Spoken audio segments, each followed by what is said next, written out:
In this video, we are going to demonstrate savoury scones with a mild cheddar cheese and bacon filling. Step 1.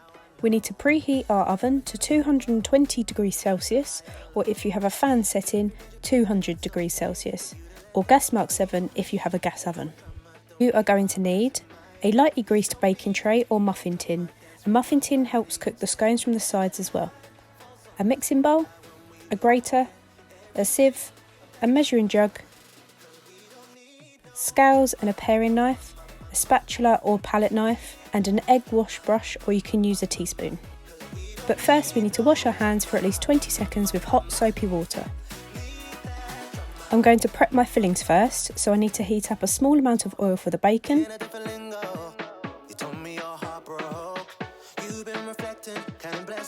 Once hot enough, place the bacon flat in the frying pan.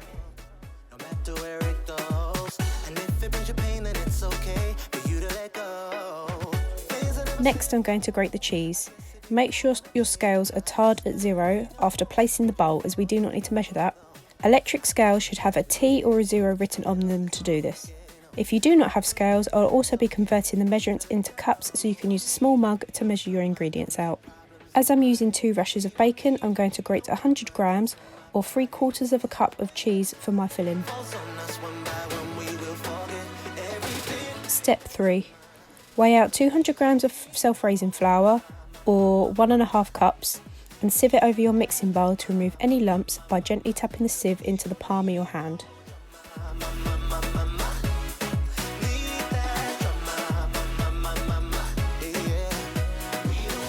Next, add 1 teaspoon of baking powder. Ensure that the spoon isn't humped and that you tap it so it's almost flat. By now your bacon should be cooked. I left mine to brown to add some flavour to the scones. Move the pan off of the hob to let the bacon cool down. Then place it on some kitchen roll to remove excess oil. Once you are happy, carefully cut it into small pieces using the claw hold method. Next, weigh out 50 grams of butter, which is equivalent to 1/5 of a cup or 5 large teaspoons. Step 4. Rubbing in the butter. For this part, you only need to use your fingertips. Place your butter with your dry ingredients and gently rub the flour into the butter. Rub the tips of your thumbs over your 4 fingertips and rub in just above the mixture to allow it to aerate. This coats the flour in butter, making it harder for water to get through, resulting in less gluten forming. This makes the texture of the scones finer once baked.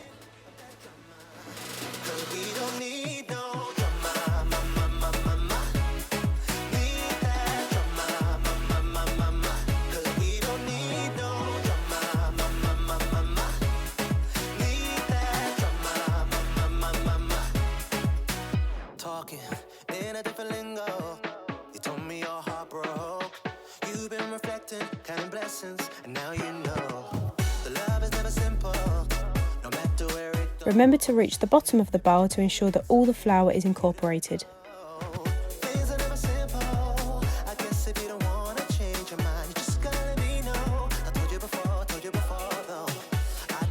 Shake the bowl every so often to allow any lumps to reach the surface, where you can rub them into the mixture.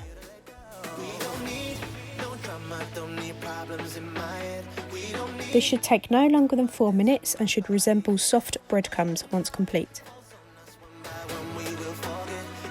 Weigh out 100 millilitres of milk. Ensure you are at eye level with the jug to accurately measure it to the line.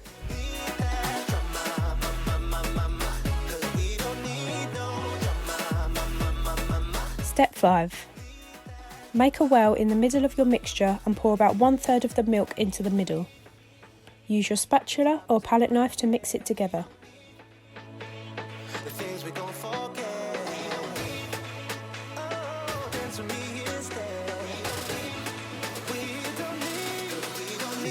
Then add another 1/3 and mix.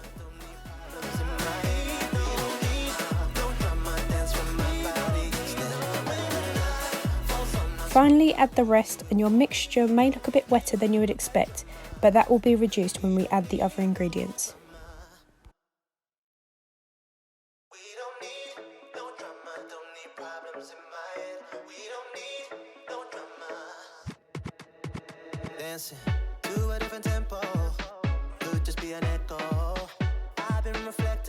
Step 6.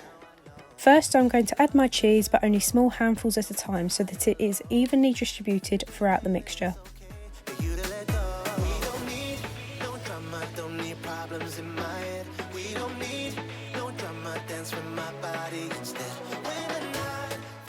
Then add the bacon, and I'm rolling my mixture around so that the bacon is evenly spread.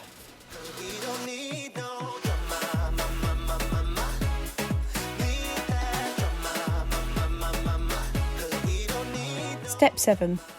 Lightly flour a clean work surface so that your mixture doesn't stick to it.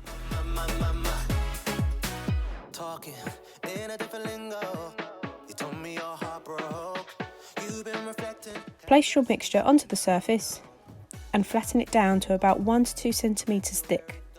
Make sure you keep it round by cupping your hands around the edge and rotating it.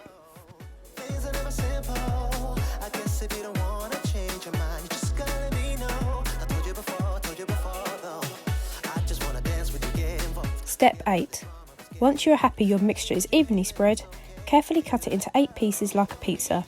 Use a palette knife or a butter knife for this part so you don't scratch your work surfaces.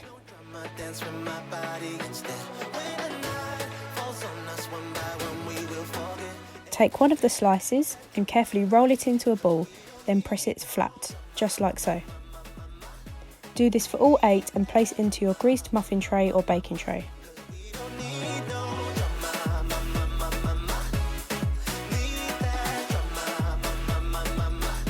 Step 9. Crack an egg into a bowl and whisk with a fork until fully combined.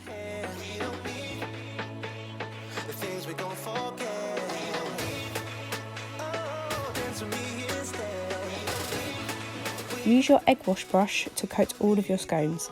Butter or vegetable oil is a good alternative.